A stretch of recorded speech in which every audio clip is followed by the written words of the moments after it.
Agora, do nosso ponto de vista moderno, você não esperaria, ou pelo menos eu espero que não, encontrar, coletar corpos ou limpar fezes da latrina de alguém como estando no topo da lista de empregos dos sonhos. Mas na Idade Média, havia muitas outras profissões que eram consideradas tabu porque envolviam lidar com dinheiro ou entrar em contato com sangue, e não apenas porque eram consideradas impuras. Vamos analisar alguns desses trabalhos. Comente como acha que seu trabalho seria visto pelos medievais e especialmente pela Igreja. Vamos viajar de volta à Idade Média e dar uma olhada na morte, na sujeira e nos pecados mortais. Bem-vindo ao Medieval Madness!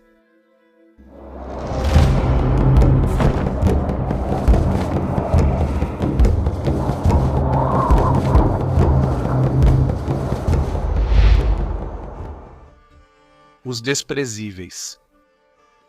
No início da Idade Média na Europa, a Igreja Católica definiu quem era visto como o mais baixo, pois seu trabalho era associado a um pecado mortal.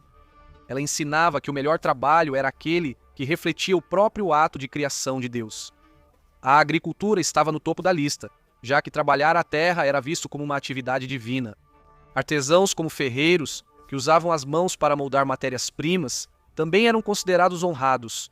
Em contraste, havia muitos trabalhos que eram vistos como vergonhosos.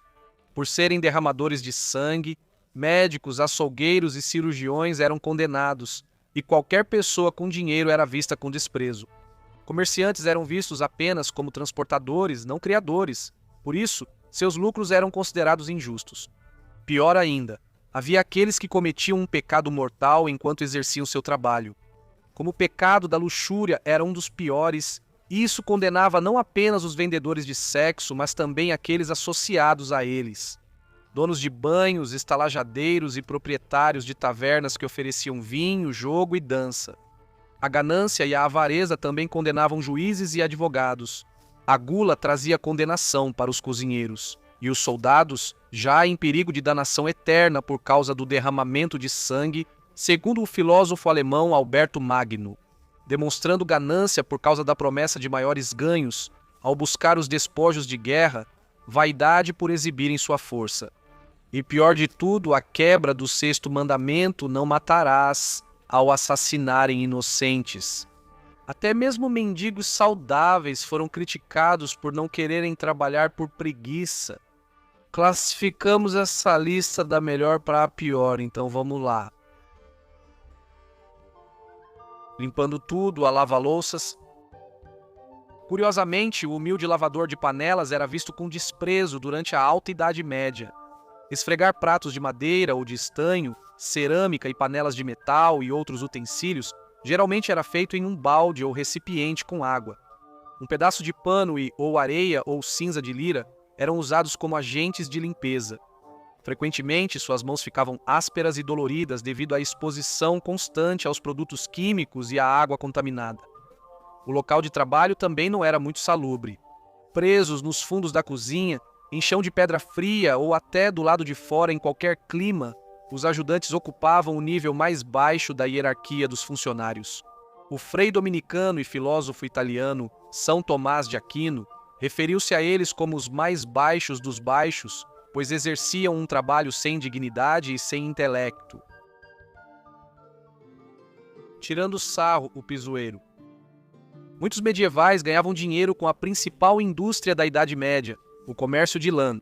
A fiação e a tecelagem de tecidos de lã e linho eram feitas principalmente por mulheres e crianças em casa, e como a roca de fiar só apareceu na Europa no século XIII, era um trabalho tanto tedioso quanto árduo. Mas um dos piores trabalhos que surgiu do comércio de lã era realizado com os pés, e não com as mãos. Após sair do tear, o tecido precisava ser finalizado para ficar macio, fechar os espaços da trama e eliminar a gordura da lã. E isso envolvia colocar o tecido em grandes tonéis de urina velha e pisoteá-lo por umas boas 2 horas. Isso significa urina fria, que arde os olhos, atrai moscas e fica madura sendo pisoteada sob seus pés todos os dias. Mais espesso que água, o coletor de sanguessugas. A sangria era um grande negócio durante a Idade Média. A maioria dos médicos a considerava uma medicina preventiva, e quase uma cura para tudo. Drenar o sangue era considerado uma forma de eliminar impurezas do corpo. Isso geralmente era feito cortando a parte interna do braço, abaixo do cotovelo, para coletar o sangue em um recipiente. Outra maneira era usar sanguessugas, pois elas não apenas sugavam o sangue, mas também devoravam qualquer carne podre ao redor de uma ferida. Isso gerava grande demanda por sanguessugas. Como viviam em áreas pantanosas, coletores iam aos pântanos e entravam na água com as pernas expostas. Após grudarem na pele, as sanguessugas eram retiradas e colocadas em um recipiente para serem levadas à cidade. Como a sanguessuga usa saliva que impede o sangue de coagular, as feridas das mordidas continuavam sangrando, às vezes a tal ponto que o coletor chegava a se sentir fraco devido à perda de sangue.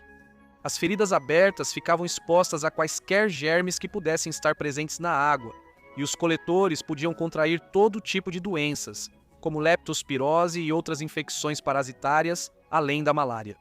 Um risco ocupacional bastante horrível. Cutting Edge, o barbeiro cirurgião. Precisa de um corte de cabelo ou amputação? No passado, o barbeiro cirurgião medieval fazia os dois. Mais comum e principalmente muito mais barato que um médico, o barbeiro cirurgião era ideal para cauterizar feridas, engessar ossos, remover cataratas ou drenar furúnculos. Realmente, só bons trabalhos. Você também podia fazer uma sangria para cuidar da saúde, pois é aqui que os coletores de sanguessugas vendem seus produtos. Anestésicos estavam disponíveis, mas só para quem podia pagar. Caso contrário, era tomar o máximo de álcool possível e torcer pelo melhor, de verdade. O aprendiz era útil para segurar o paciente, e o barbeiro cirurgião sempre pedia o pagamento adiantado, sabe? Só por precaução caso o cliente não sobrevivesse à cirurgia. Era um trabalho desagradável e sangrento, com pouca iluminação e apenas um bisturi, navalha ou faca como ferramentas. Se nada disso te convenceu a visitar o seu barbeiro cirurgião local, não se esqueça que, se você tivesse dor de dente, ele também arrancaria alguns dentes para você com prazer. O capanga do diabo, o carrasco. A maioria dos carrascos era forçada a assumir o trabalho e então a posição era passada de pai para filho. É chocante pensar que, como aprendiz, um garoto poderia estar aprendendo as habilidades de um carrasco a partir dos 11 ou 12 anos de idade. Os carrascos tinham mandado legal, ficando livres de acusações criminais e do pecado de assassinato. Mas muitos ainda acreditavam que eram amaldiçoados. Os carrascos e suas famílias eram rejeitados pela sociedade e geralmente tinham que viver nos arredores da cidade. Eles também eram geralmente proibidos de frequentar todos os estabelecimentos públicos, o que significava nada de visitas a casas de banho ou igrejas. Apesar da crença popular, execuções não eram um acontecimento diário. Então, os carrascos também eram encarregados de remover carcaças de animais e cadáveres humanos da região e expulsar os leprosos da cidade. Era necessário ter estômago forte e personalidade específica para açoitar, enforcar, decapitar ou queimar alguém. Quando se tratava da execução de um traidor, os medievais eram brutais. Arrastado até a forca em uma padiola, o prisioneiro era então despido, enforcado até quase morrer, retirado, eviscerado, emasculado e depois esquartejado. No início do século XV, a punição havia sido levemente modificada e a evisceração ocorria antes do enforcamento. João Hall foi levado para Tyburn em 1399 eviscerado e teve suas entranhas queimadas na sua frente. E além disso, foi enforcado, decapitado e esquartejado. Para evitar que a evisceração mate a vítima antes de ser enforcada, o carrasco tem o belo trabalho de amarrar os tubos digestivos dela, só para que o prisioneiro tenha o privilégio de assistir às próprias entranhas sendo queimadas. Maravilhoso, não é para você? Bem, você pode deixar sua moral e estômago fraco de lado porque eu mencionei que o pagamento era muito bom? Um carrasco no século XIII podia levar para casa até 5 shillings por execução. Isso é quase um mês de salário para um trabalhador qualificado, e você ainda podia ganhar um extra da família do prisioneiro se desse a ele uma morte rápida e sem dor. No entanto, quando você coloca na balança os prós e contras de ser um carrasco, o salário alto provavelmente não compensa o sofrimento.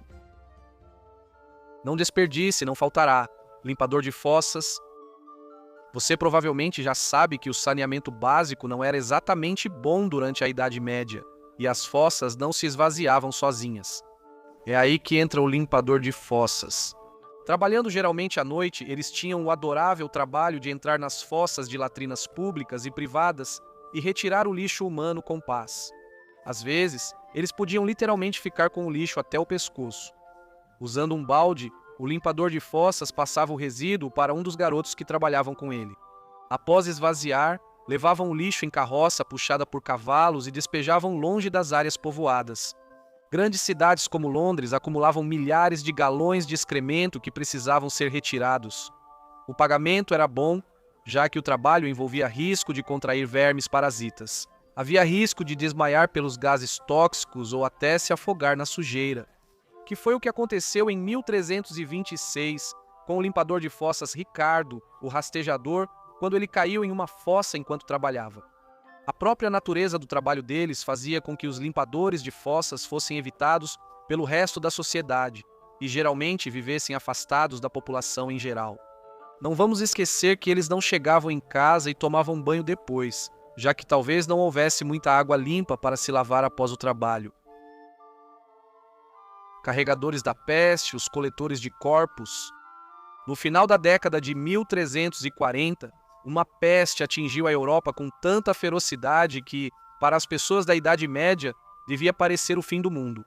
A peste negra, como ficou conhecida, foi uma pandemia que acredita-se ter dizimado talvez metade da população, e milhões de pessoas morreram. Alguns partiram sem ter quem lamentasse ou enterrasse seus corpos. Muitos morriam nas ruas ou em casa. Aldeias, vilarejos e cidades estavam cheios de cadáveres em decomposição para descartar. Assim, surgiu uma nova fraternidade, os coletores de corpos. Além de limpar as ruas dos mortos, eles recolhiam corpos deixados nas portas, empilhando-os em seus carros antes de levá-los embora. Por falta de solo sagrado suficiente nos cemitérios para sepultamentos individuais, grandes valas eram abertas para despejar muitos corpos. Após cada vala ser preenchida até a borda, era coberta com terra e os coletores voltavam para buscar mais mortos em uma tarefa aparentemente interminável. Não surpreende que esses homens que cobravam caro para transportar corpos de entes queridos fossem desprezados. Em Florença, o poeta e escritor italiano Giovanni Boccaccio, que viveu durante a peste, escreveu sobre, abre aspas, os carregadores de cadáveres recrutados das camadas mais baixas. Gangues de coveiros armados com pás, conhecidos como buttini, percorriam as ruas, marcados pelo fedor da morte e ganhando mais do que jamais haviam ganhado antes. Alguns coletores de corpos abusavam do cargo, cobrando taxas altas ou exigindo subornos para remover os mortos. Alguns até ameaçavam matar as pessoas e disfarçar o assassinato como peste, a menos que pagassem. Vários foram acusados de má conduta. Uma crônica afirmava que eles se exibiam rindo, bebendo e agredindo pessoas inocentes. É compreensível que as pessoas se ressintam ao ver alguém comemorando com o dinheiro pago para remover um ente querido. Embora as famílias talvez se consolassem ao lembrar que muitos coletores de corpos contraíram a peste e morreram realizando essa tarefa horrível, mas necessária. Obrigado por assistir a este episódio de Medieval Madness. Se você gostou deste vídeo e quer ver mais dos nossos vídeos bônus extras que acabamos de começar a fazer, temos um Patreon ou assinaturas no YouTube aqui que você pode assinar. São só 3 libras por mês nesse nível, ou você pode apoiar como essas pessoas incríveis que aparecem na tela, no nível mais alto de 9 libras mensais. Mas eu entendo que os tempos estão difíceis, então para aqueles que não têm condições de fazer isso, a gente ainda agradece muito o apoio só pelo engajamento com o vídeo, sabe? Curtindo, comentando, se inscrevendo e tudo mais. Valeu, pessoal, e até semana que vem para mais um vídeo.